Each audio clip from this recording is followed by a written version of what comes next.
Trembling fears any longer. I feel slumber. I'm trapped under walls again.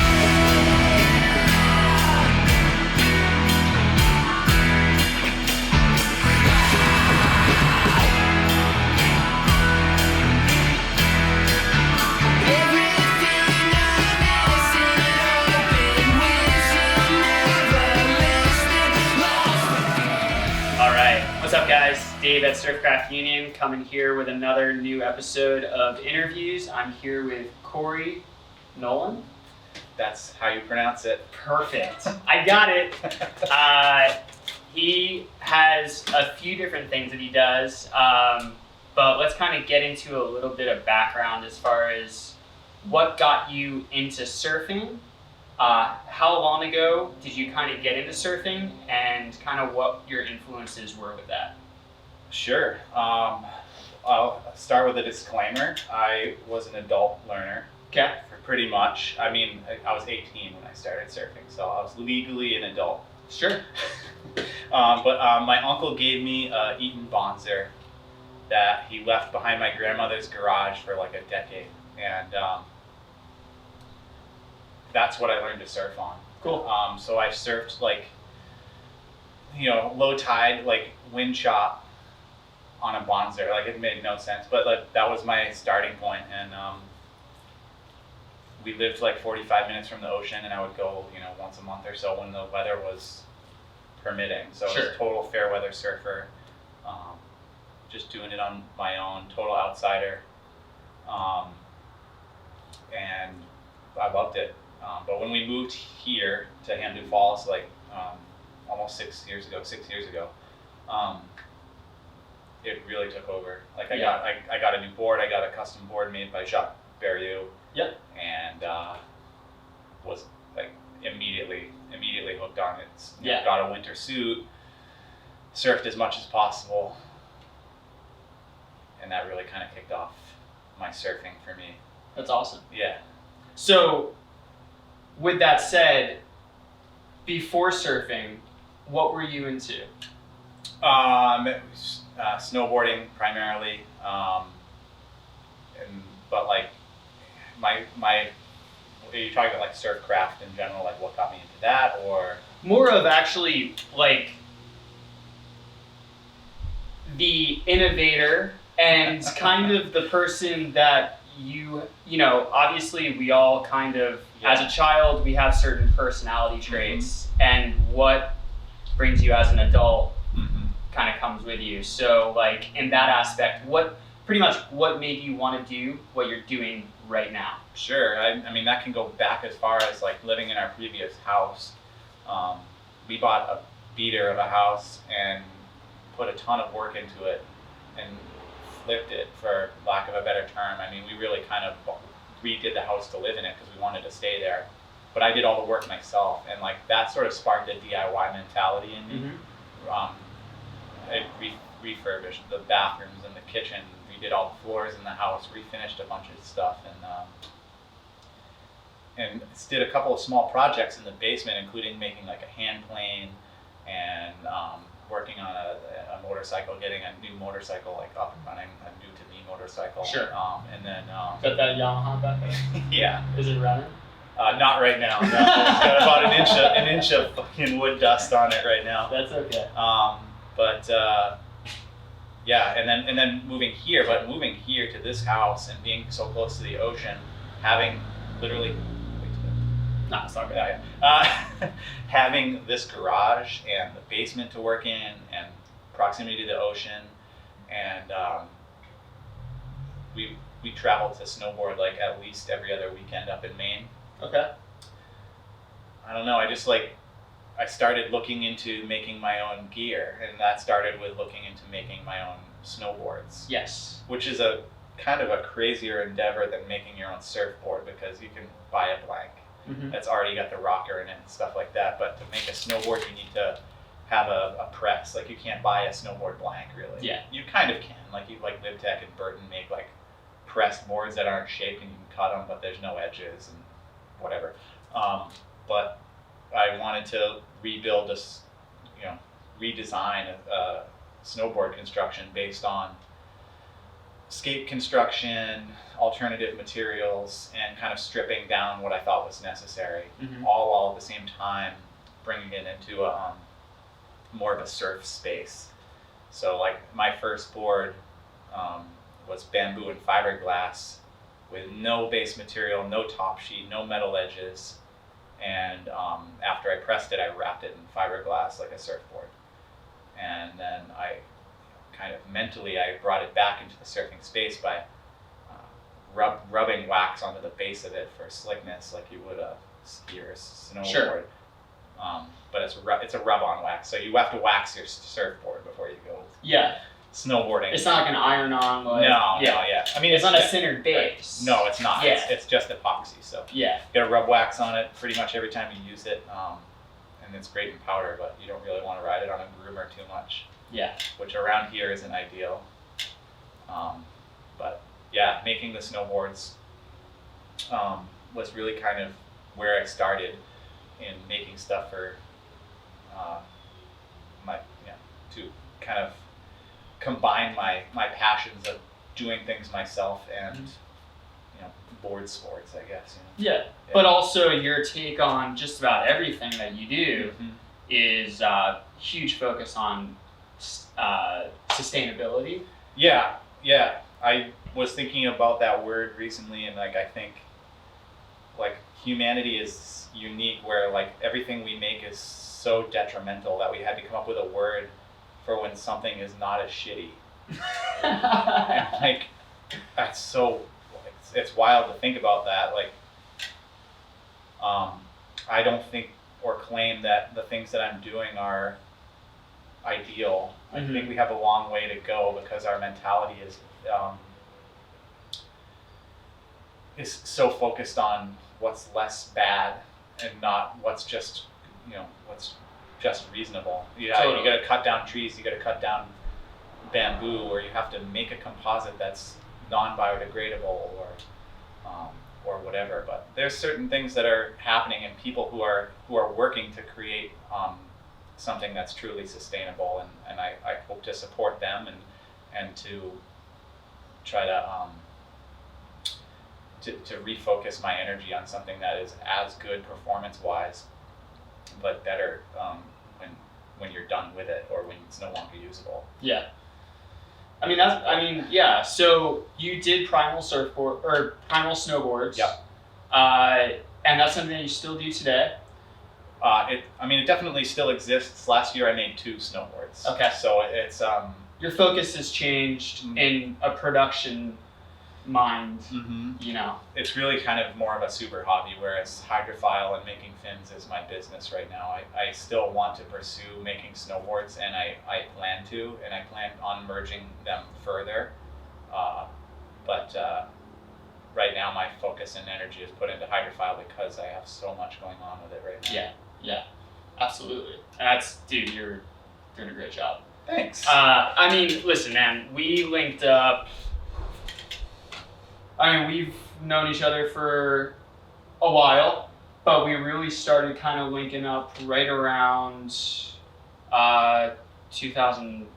beginning of 2020 or so. Right. Yeah. And that's when I made you a board bag, Mm-hmm. you made me a fin, and I rode the fin, and I was like, this is something different, this is something I want to explore. Mm-hmm. So to see what has become now where, you're busy. Yeah. And it's amazing. But before we get into like that, let's talk a little bit about what kind of got you into the whole Vissla Creators, that whole situation.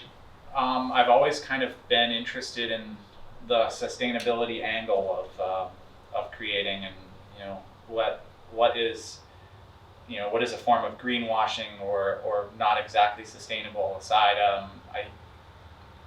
It interests me to look at things from a perspective that highly leans on how sustainable a product is, or when it comes to the Vissla contest, they want you to repurpose actual garbage. And I don't see that as really as a method of repurposing garbage in a in a search for, a source of materials that could be used in a production method. I think of it more of a way of highlighting a true detriment, like styrofoam cups or Sure. fishing gear, or whatever, and that's what sparked me to make the Dunkin' Donuts board Yes. and the Lobster buoy board. So when I saw that contest pop up, I think it was 2016 or 2017, I made a fin for Vissla. Where's that? That's right here. I just want to. Yeah. Yeah. Has the date? 2017. So yeah, summer 2017, I saw the contest pop up, and I had like 2 weeks. At the time, I was working at a sign shop, and I had saved from one of our projects for a local. It's called the Seacoast Science Center. It's a cool place where you can go and see and learn about the New Hampshire Seacoast and stuff like Okay. that. They have touch tanks and things like that in summer camp programs. We made a display for them with a bunch of acrylic waste. I saved it all in my office, and when I saw that contest pop up, I used some bamboo from my snowboard builds and the acrylic waste, and I laid it up into this pivot fin and entered it into their contest. So they gave me an honorable mention that year for making the fin, which was cool. They reposted it and stuff. And then I kind of paid close attention to the Vissla contest after that year, and really kind of put my head down and came up with the concept to build the Dunkin' Donuts board. Yes. And so shortly after this contest ended, I came up with a plan for the Dunkin' board, and I put out a call online to get people to help me find Dunkin' cups. And after about 10 months, I had about 1,000 in this garage, and I built the mold to make my my cup blank. And I used a similar process to making snowboards, where you press your materials together with heat and pressure to form all the cups into the blank. Okay. Yeah. And that's obviously that board right there. You That can is see. that. Yeah. And I'll have Will show it. Sure. Yeah. But as far as the straws, Yeah. so the straws are made out of, or the fins are made out of straws. That's right. Fiberglass. Yeah. Okay. We'll pull that. Yeah, we'll pull that all on. Now splice in the shot. Yeah. Yeah. Okay. Cut. Yeah, yeah. So yeah, the fins are made out of straws. The board is 700-ish cups in about 20 layers. I built the blank in 2 halves, left and right half. And the stringer is also bamboo waste from snowboard. That's killer. Yeah. It's from snowboard building. So it's just, I shaped it with a planer and whatever I needed to, because it was a lot of epoxy and foam kind of mixed together. It was really a mess to shape, and then glassed it shut. That was the first board I ever glassed, so it's got plenty of flaws, as it should, I guess. But it was super fun, super great learning experience, and it was in the Boston Globe, and Yeah, that's AP killer. picked it up. It was crazy. Yeah. It was sweet.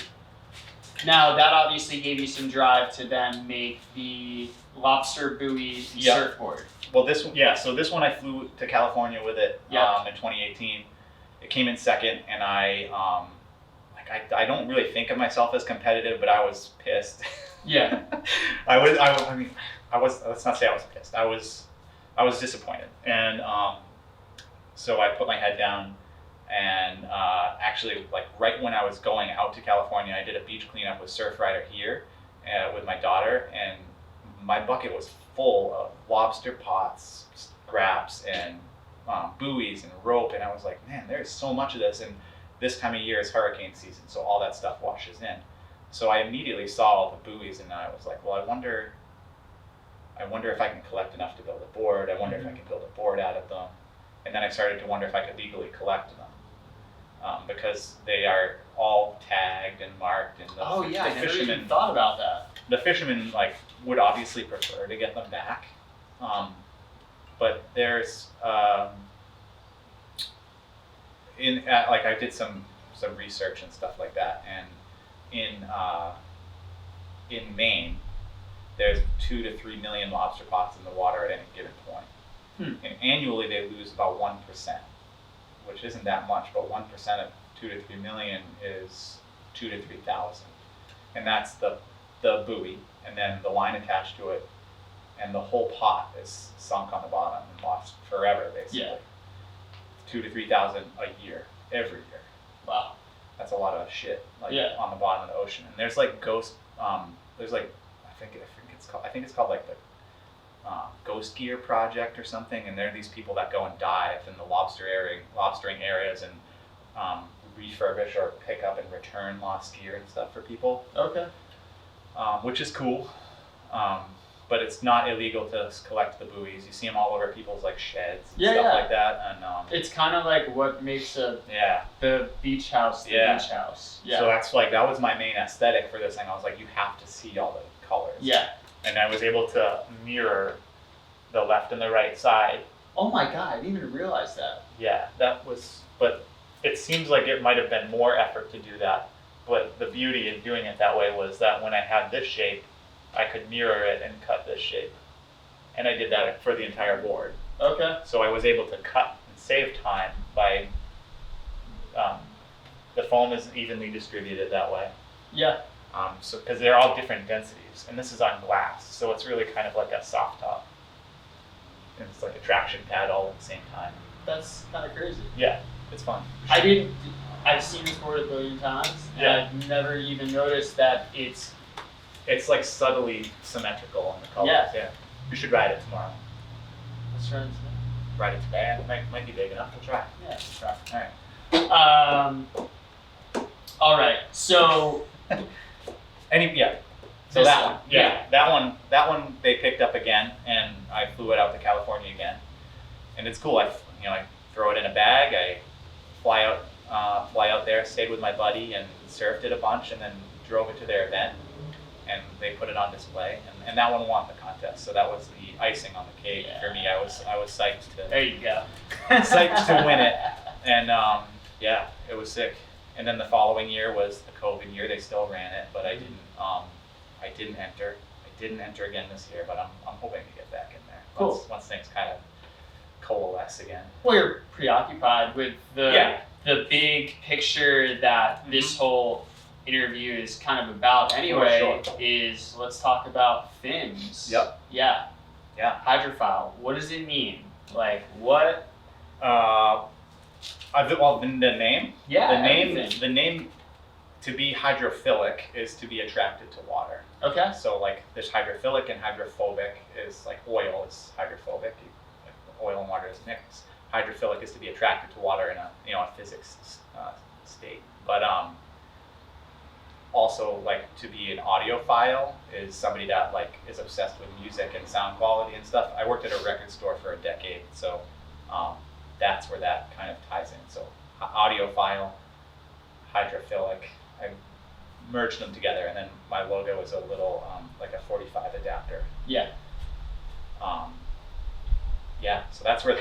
That's cool. I never knew that. Yeah. So I know that we don't love the word sustainability. Yeah, I mean, I love the word sustainability. I just think it's a funny word. Yeah, I got you. But what you are using certain things in your fins to make them, let's just say, less harmful. Sure. Yeah. And maybe that's the route that we should go with.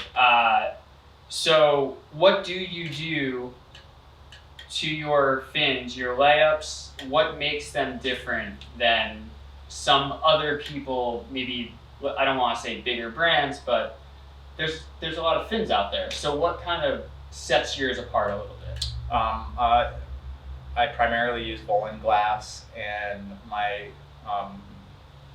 adhesive of choice is Entropy Super Sap resin. So it's an epoxy resin. It's a bio-based resin. It has no VOCs. It has no odor when you're working with it, and it's a plant-derived product. So the production of the product and then the use of it has less impact. It's better, in my opinion, than using something like a polyresin for several reasons. I don't have to worry about using it in my home. Yeah. I'm basically working in my garage in my basement with my family upstairs. Yep. They don't have to worry about my house smelling like, you know, styrofoam or that sort of toxic polyfume that you can smell. And it's made by a company that's main drive is to come up with a better solution. So Okay. I think that this might not be the ultimate sustainable solution for fin craft, but I think that supporting the people who are in the right mindset, who have the right mentality, they're going to be the ones that come up with the right solution. Totally. So my fins are primarily glass and epoxy resin, bio-based epoxy resin, but I also make some fins with reclaimed wood or other reclaimed materials for fun, depending on the project. And then I use basalt fiber sometimes, which is extruded from a volcanic rock. It requires less heat to make than carbon fiber and fiberglass, and the result is a flex in the fin that is somewhere in between carbon fiber, which is really rigid and snappy, and glass, which is softer. So it's got like a dampness to it, which is, you know, that talks about its flex and its release. It's a nice middle ground. Cool. Yeah. Cool. I mean, from my first fin that I used from you was the Margin Walker. Mm-hmm. And I definitely felt that it had a certain liveliness Yeah. to it. Totally. And even when running it from like the longboard fins that you make, and also all the way to the keel fins that you make for twin fins, and even I mean the fin that you make for me for our speed fin, it always just has this almost like pop. And that's why I think they're amazing. And I think that's why also a lot of other people exclusively use yours. Did you think that it was going to turn into something like this? Like no, what you have now? Yeah, it really kind of, I had some early support from people that helped me get my name out there, and it's still very much growing. It's still very much evolving. But when I started making the glass panels with the epoxy resin, which there are a few smaller people that are doing that, and there are a few bigger people that are making specialty fins with epoxy, not necessarily entropy, but like the fins that True Inks makes, the Power Blade and the new Power Glide fin and stuff like that. Those are made with a tooling resin, which is an epoxy resin. It's still different than the entropy, but similar sort of product. It definitely changes the feel of the flex of the fin. I think a lot of what has to do with it is the shape of the fin as well, the different aspects of the geometry and how they're foiled will affect their performance. And I don't claim to be any sort of expert in hydrodynamics, but I kind of understand. I understand how they need to be shaped and what works for me and what works for the people that use them. And over the course of time, I've dialed it to a point where I know I can look at the shape of a fin and understand what needs to come out of it as far as a shape at the end. The process is pretty much the same, whether it's like a super knifey, like high aspect flex fin, or like an Aussie pivot with a really wide base. Like, you need to make sure that in the end you have a fin with no flat spots and just an even and I'm losing track of my thoughts here, but It's okay. you just have to Make sure that the water flows from both angles the exact same way. we know what we're talking about. Yeah, no, it's I just numbered fin number 600 yesterday, which is which is crazy. I'm like hoping to hit 1,000 by the end of the year, but we're running out of time. So like each one gets better and better, and there's an evolution. And some of the early ones were undoubtedly terrible, but that's just how it goes. So it's really awesome to look back and see how I used to do things. And the cool thing about these glass fins is that you can look at them and see the layers of how they're shaped, and you can tell by looking at it like a topographical map where the curves are. And it's cool to look back and see the changes and pick up the older ones and feel how they used to be shaped. And there are some elements that I've always had, that I've always kept in there. But then the evolution of it is a cool thing to see. Totally. Yeah. Totally. I mean, I saw it when you made the samples for the speed fin, and then I got the actual product. I was like, wow, these are way lighter, and they feel thinner. And you're like, yeah, man, I'm doing better layups. I was like, all right. I don't really know what that means, but sure, I'll take it. I think, yeah. Well, the samples I made for you were like a clear Nolan, and then I'm not sure exactly what the difference is, but the black ones came up sick. I don't know. Yeah, they look great. Yeah, they always do. Yeah. Cool. So I would love to invite everyone to show the process, if Sure. that's okay. For sure. And actually, before we go there, we've obviously known that you're a DIY guy, and now you're starting to mess around a little bit with your own shapes. Can we talk about this Bonzer? Oh yeah, sure. And also this, I mean, would you consider that a reclaimed surfboard? I mean, it's just a reshape. I mean, it was a Stewart longboard, and I cut the fin box off and reshaped it. It was 9.6, and now it's an 8.1. Cool. And yeah, so this is I call it the tube sock.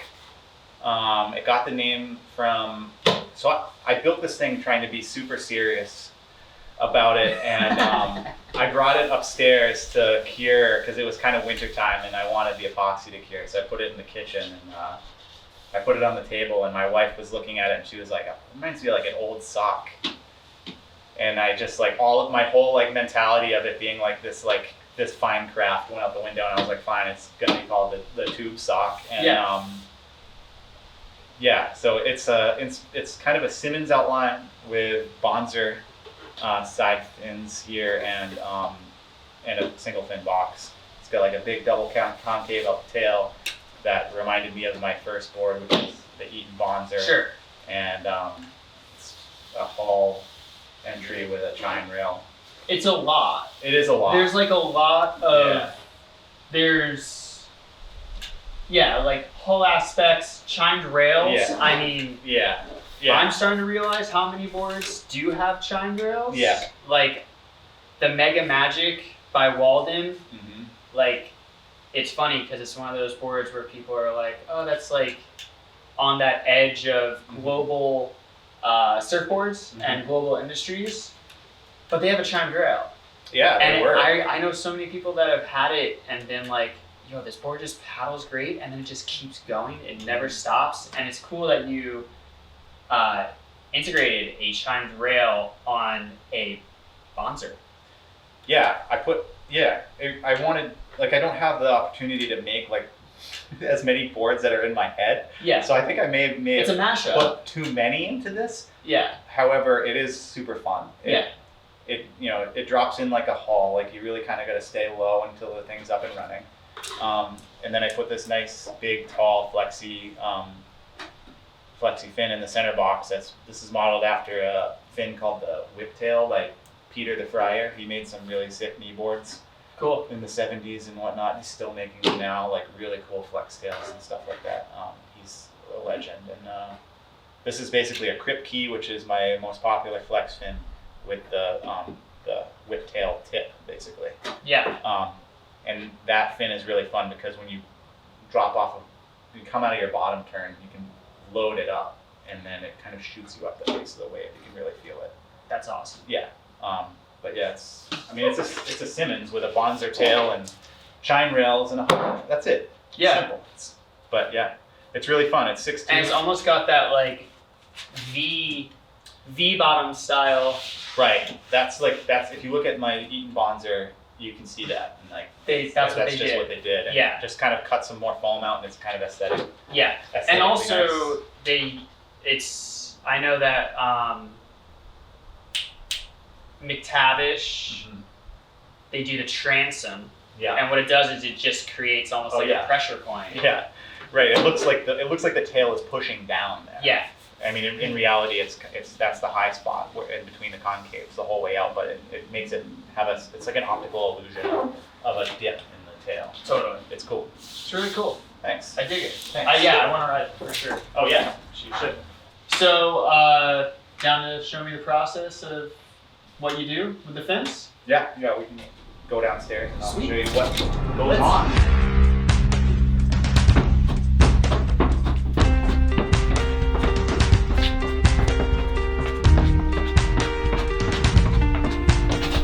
Yeah. So this is my dusty room where I make most of the fins, or I shape most of the fins. I have a dust collection thing that I built out of scrap here. I just set up the fins in the clamp here and shape away.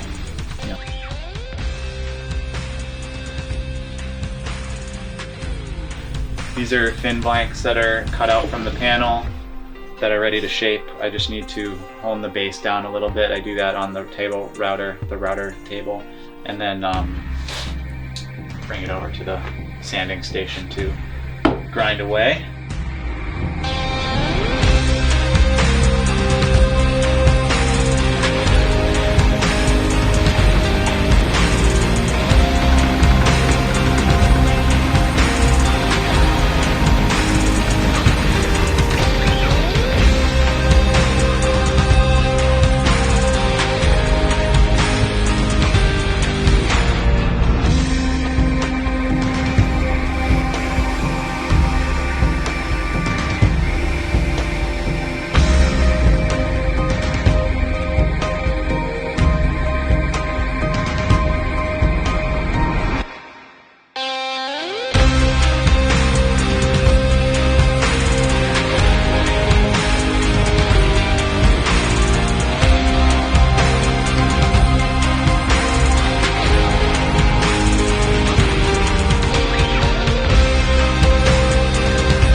Where I do all of my glassing.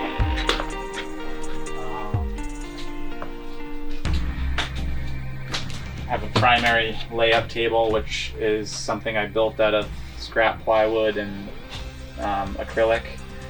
I lay up 34-ish layers of Molan, depending on how thick of a panel I want. Right on there. The light helps me see bubbles and whatnot, and just squeegee it out, let the rest go onto the floor, collect what I can, and I pour the excess into these molds up here. And I have molds for coasters and for cups. That's really cool. The cups can be used as planters or pen cups or whatever, and then coasters. That's awesome. Oh, and I made a mold for a little fin key Oh, that's right. thing. So like I made this mold with 2-part silicone, and you stick I stick like an impact bit in there that's like a slotted screwdriver, and you end up with a little mini fin key, like a slotted for a single fin. So you really like you try to use all of your material. Yeah, I mean, you know, otherwise it just goes onto the floor or whatever, and then like there's always still excess, and then I collect it. I collect it in like various containers. Like this is solid epoxy right now, but it's like 100 colors, so I'll be able to cut the thing off of it and cut this up into. Hey, you can see all the colors. Yeah. Cut this up into, you know, jewelry or I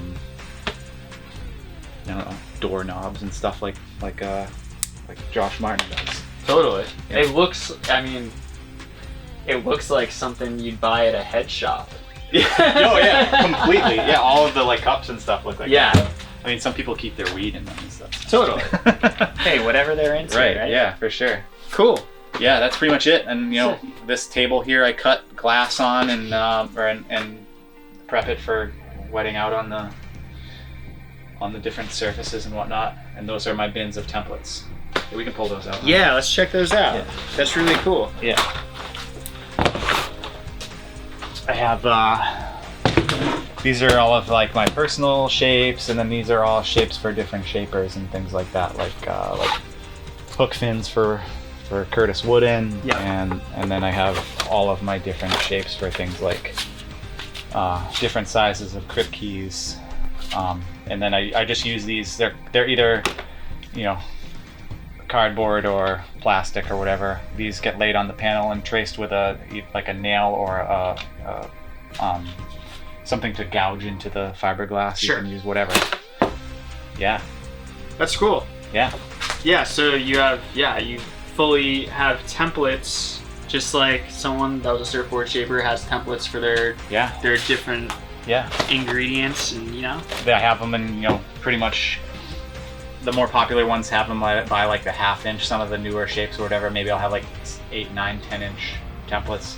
These are all single fins. That's really where my heart is, and I'm starting to branch more into templates for twins and keels and things like that, which has been fun, and I've been riding them a lot more. Like this is a rip on the button shaw. Okay. And yeah, I mean they're all very similar in my opinion looking at them, but I have a lot to learn as far as these things go, and it's super fun to have another, like anytime I take a turn and pick up something new, it's a whole other avenue of craft to learn and to discover. It's cool. Whether I'm like surfing and trying it out or down here trying to figure out the best way to do it, it's sweet to have something new to pursue. Yeah, it's all R&D. Exactly. And it's, I mean, you know, you said this is your take on a certain style, but if you change the foil, it will feel different. So there's a lot of variables that you can change around. Yeah, I mean, like when you're talking about twins, like either you're going to talk about like having a single foil, a double foil, 60-40, somewhere in between where all of it's going to change the feel. Mm-hmm. If you buy those button shaw twins from somebody like Alkali or whoever makes them, I'm not sure, they're always going to either be single foil or double foil depending on their specs, but I'm able to change that, and that will completely change the aspects of how they ride. Cool. On top of the material being undoubtedly different at the same time. Yeah. Yeah. Yeah, it's a cool way of like kind of just mixing it up. Yeah. I mean, even if I make a 4A, it's going to feel different than a 4A from True Ames because it's a different glass, different epoxy or glue in general. So yeah. Awesome. Yeah, that's my dungeon. Sick. Yeah. Thanks, man. Of course. You guys want to go try to get some lunch and try to go surf or something?